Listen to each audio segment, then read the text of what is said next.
Jai Guruji Maharaj, Shukrana Guruji Maharaj. With folded hands and gratitude in my heart, I bow to the lotus feet of our beloved Guruji. With his divine grace and your permission, I would like to start the reading of chapter 3 from the divine book Blessing Ready for Divinity by Commander Uncle. Guruji places his hand over my children's head. Oftentimes, it so happens that the suffering life puts us through turns out to be the crucial key to reaching Maharaj. When everything is going fine, we don't feel the need for God. We need God when we are troubled. If my daughter hadn't been unwell, would I still have made the efforts to go to Maharaj? Maybe not. Thus, our suffering was a blessing in disguise. Once we were connected to him, we forgot about the issue, but Guruji did not. I never mentioned Shubha's medical condition to him, yet from the time I drove past Empire State, telling my wife that therein was a powerful guru who could cure our daughter, Shubha began to heal. After we shifted to Gurgaon, my youngest daughter Ela needed transportation to go to her school in Delhi. None was available in our remote locality. One person started a taxi service for school-going children and told us about it. My daughter was likely the only child using the taxi service at first.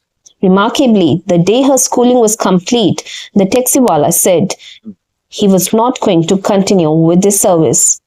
From the time we moved to Gurgaon till the time we needed it, the taxi was plying between Delhi and Gurgaon.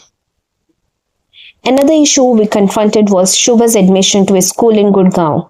She had not sat for the class 11 exams because of illness and had to repeat the class in spite of being a brilliant child.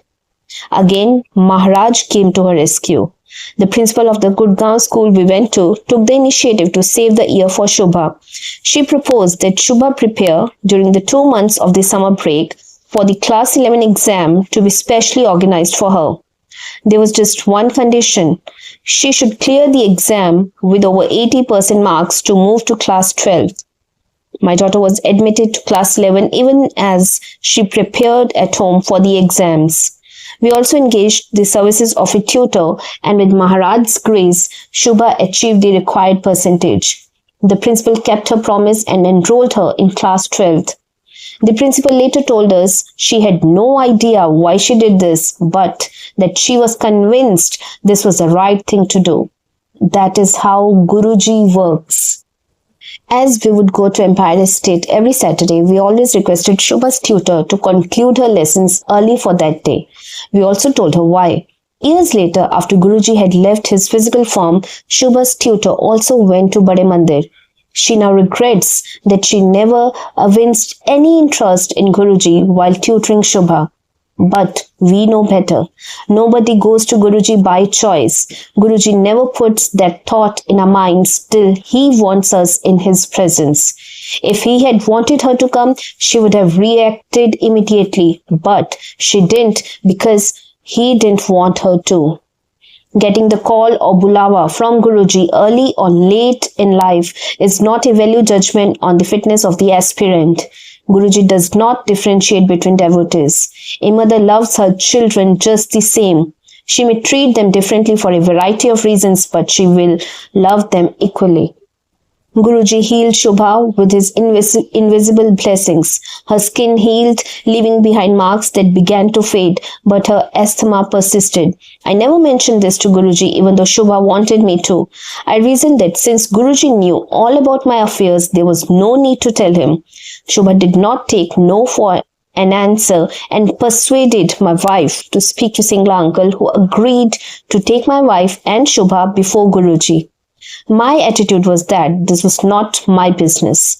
As they came before Guruji, he inquired about my daughter, asked for her name, and then told us to bring a copper tumbler or lota the next day. I mentioned to Guruji that Shubha had to go to Bangalore early next morning.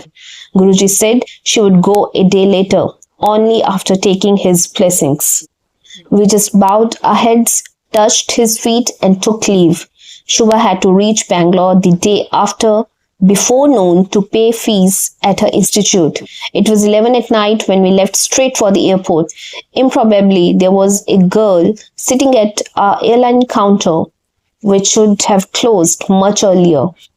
We requested her to shift Shubha's flight to the day after. She asked for her plane ticket, which we didn't have. However, she booked Shubha on the flight for the day after and merely asked her to show up with the cancelled ticket the next day. That done, she shut the counter and walked away as we left. This is how the universe obeys Guruji. When the Guru gives a hukum, every blade of grass bends to his divine will. The next evening, we took the copper lota and awaited his blessings. When he gestured, we went to him. He asked for my daughter's name, muttered something, blessed the lota, and gave it back to her. The day of her flight was a typical winter morning in the capital, full of fog with bad visibility. We worried that the flight may not take off and that Shubha would not make it in time to get herself registered for the next session, which had to happen before noon. Shubha's flight was the only one that took off that day. After that, the airport shut down operations.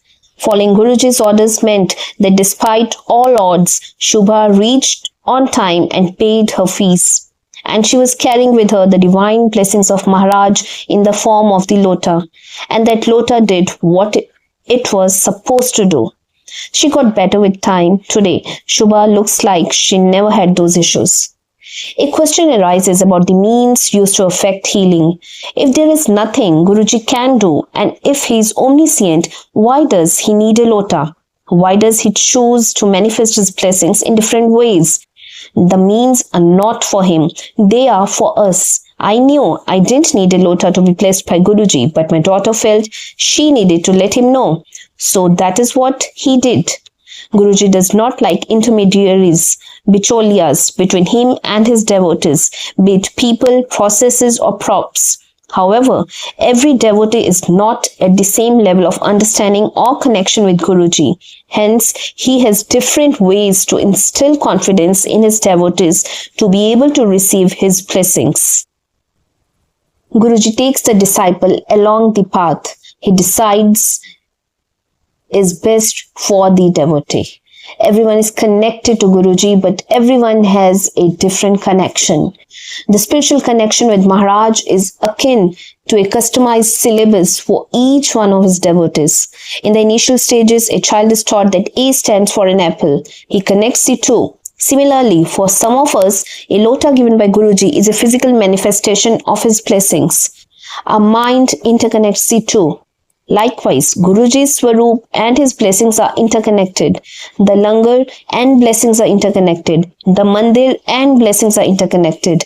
But there is a point at which you don't need a prop to make a connection. You just look around and you see everything in Guruji and Guruji in everything. That is the ultimate connection.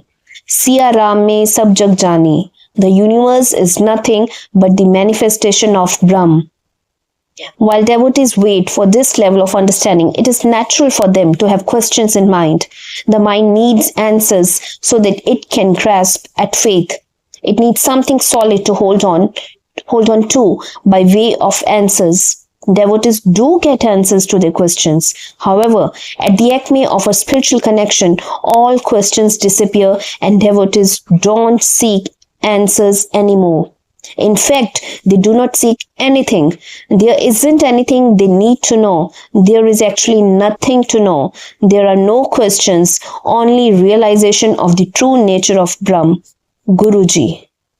We can have everything that we desire, or we can have no desires whatsoever. Either way, we are at the same level. One can be a king who owns everything, or one can be a fakir or saint who needs nothing. One has all his desires fulfilled, the other has got rid of all his desires. They are both at the same level.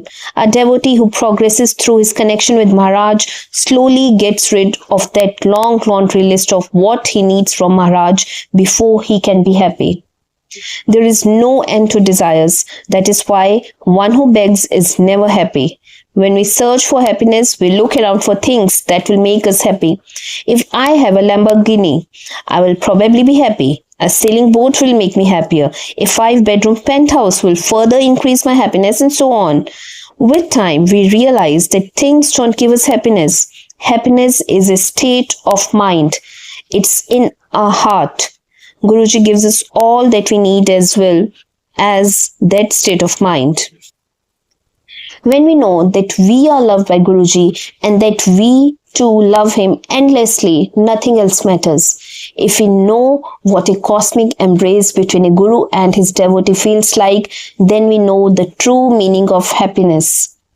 Knowing fully the varying temperaments and needs of his devotees, Guruji decides how to bless them. Since every devotee is unique, each will be blessed in a unique way. Comparisons are not required and may not even be desirable. Guruji's grace continued to bless Shobha as she progressed in her academic career. She completed her studies and went to the US for her MBA at Washington University, Washoe, St. Louis, Missouri. She did well, but then the new administration changed the rules and she had to give up her job and come to India with no hope of getting back. Flying back from Liberty International Airport, Newark, she cried in front of Starbucks Cafe and spoke to Guruji. I don't care how you do it. I want to be back here in front of this Starbucks next year and you have to do it. This was not a request. Like a child fighting with her mother, a devotee too can remonstrate Guruji and Guruji doesn't mind. Shubha came back broken-hearted to India. Here, she applied for PhD courses in the US but to no avail. Applications had already been processed in the winter while it was April here. Guruji's grace stepped in. Out of nowhere, Shubha got a call from a US university asking if she would be interested in joining a PhD course. Apparently, one of her friends from Washoe had applied on her behalf when another shortlisted person dropped out as a doctoral candidate. Shubha had an interview over the phone and the university sent her a flight ticket. 3 days later, she was on a flight and did an in-person interview. She was returning from Newark, standing in front of the same Starbucks cafe when, lo and behold, she got a message from the university that she had been selected and should join on a given date. Guruji had done it. Shubha cried with joy and gratitude. She is now completing her PhD in Atlanta and everything is going on fine with Guruji's grace. The disappointment she endured gave her faith and impetus and courage. The important thing to remember is that while life will have its ups and downs, Guruji will always be there walking by our side, always holding our hand. When Guruji takes care of us, he takes care of our entire family, whether the other members come to him or not. It's not just one person in the family who gets blessed, but the entire family. The blessings my elder daughter Jaya received show how. She had completed her studies and was desperately looking for a job. I never openly prayed to Maharaj about it. Soon, she got a call for an interview from Delhi for the job of a quality assurance person. Jaya went there to be told by the reception desk that she was unlisted among the invitees. She was never called in the first place. She had no chance because she didn't qualify and had no experience either. But she was nevertheless asked to sit down and wait. Every single candidate was rejected till she was the only one left and the interviewers finally called her in. They looked at her documents and wondered why she had come. One of them proposed that she be given the job if she promised to learn the task and make it work. She said yes, and she had the job. At home, meanwhile, my wife petitioned Guruji. Her daughter had studied and worked hard. She prayed to Guruji to ensure a salary of 10,000 rupees per month. At the interview in Delhi, my daughter was asked if she was okay with INR 10,000 as salary, and she said yes.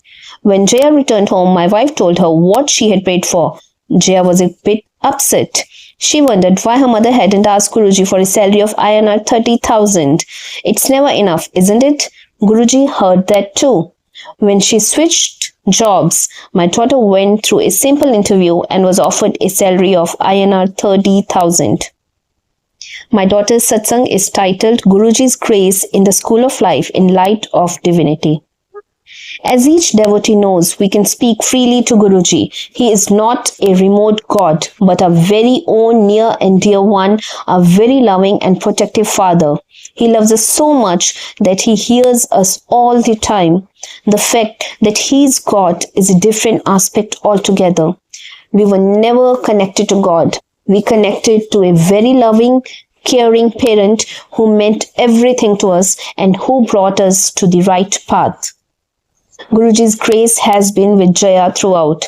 When she was 23, we were looking to get her married and put up a matrimonial ad in a newspaper. That newspaper was being perused by a family in Faridabad for a potential groom for their own daughter. As they were looking through it, there was a knock at the door of their house. They opened the door to find a saintly figure, tall and handsome, standing outside. The lady of the house addressed him respectfully as Baba and asked what he wanted. He replied that he didn't need anything beyond a glass of tea. While she went to the kitchen to prepare tea, Baba told her husband that they should get their son married first. It will be good for you, he pronounced. The Baba advised them to start their search for a bride for their son, held the teacup in his hand and walked away. No one had seen this Baba come or go in the area. The family followed his advice and began looking for a girl for their son. They found our daughter's ad in the matrimonial section and called us immediately.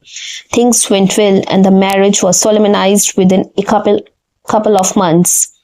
When Guruji blesses us, the effort he puts in from his end is incredible. We go round in circles, but when we leave it to him, he hold our hand and takes us to a safe harbor.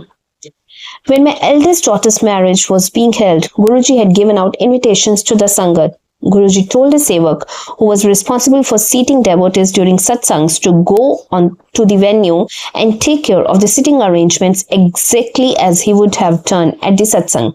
That was incredibly helpful since because of a problem I faced, I couldn't come to the venue on time myself. We had arranged everything out in the open at the venue when suddenly around 6 in the evening a big storm threatened to disrupt the program. My wife came out, looked at the sky and just said, "Ye kya kara rahe ho, Guruji?" "What are you doing, Guruji?" Within 5 minutes, the storm stopped. The sevak sent by Guruji and the Sangat present coordinated the shifting of the external arrangements to the hall inside. Rearrangements were made and by 8, dinner could start. By the time I reached the venue, people had already had dinner and were looking for me.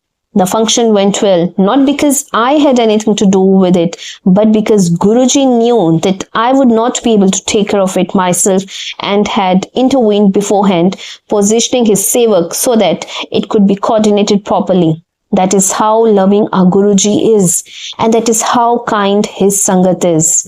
He takes control of our lives, but he takes only as much control as we allow by giving up control ourselves. After Jaya got married, she moved to Noida and didn't quite like the place. She told Guruji mentally that she wanted to get out of there. That night, Guruji came in her dream and told her not to worry. In 2 years, she would be abroad. The next morning, she called her mother, upset that Guruji was sending her out of the country when all she wanted was to move out of Noida. I told Jaya to be careful about what to ask from Guruji because she would get it. Best things happen when you let Guruji handle it, I advised. Just about a year and a half later, her husband went to Germany for work. His foreign colleagues liked him and asked him to join them. 3 months later, my daughter and her husband were in Germany, where they have happily settled ever since. It was precisely 2 years from the time Jaya had that dream. Guruji listens, and if he thinks something is for his devotees good, he makes it happen quickly. But he sees what we don't even remotely see and understand. Therefore, when things don't happen as per our demands, we shouldn't worry. Only he knows what is good for us. We don't. If a child asks for a knife, do the parents simply hand it to him? No, they don't. No mother will ever allow a child to endanger himself or herself, no matter how much the child may cry. Guruji is our mother. He knows what is good for us, so never question him. If possible, never ask. If you do ask, be very careful about what you ask. Guruji's blessings also flowed abundantly for my youngest daughter Ila, who is a cool devotee of Maharaj too. She cleared her class 12 with great marks and applied for admission to engineering colleges. Then one Saturday, when we went to Guruji, he gave her a special blessing.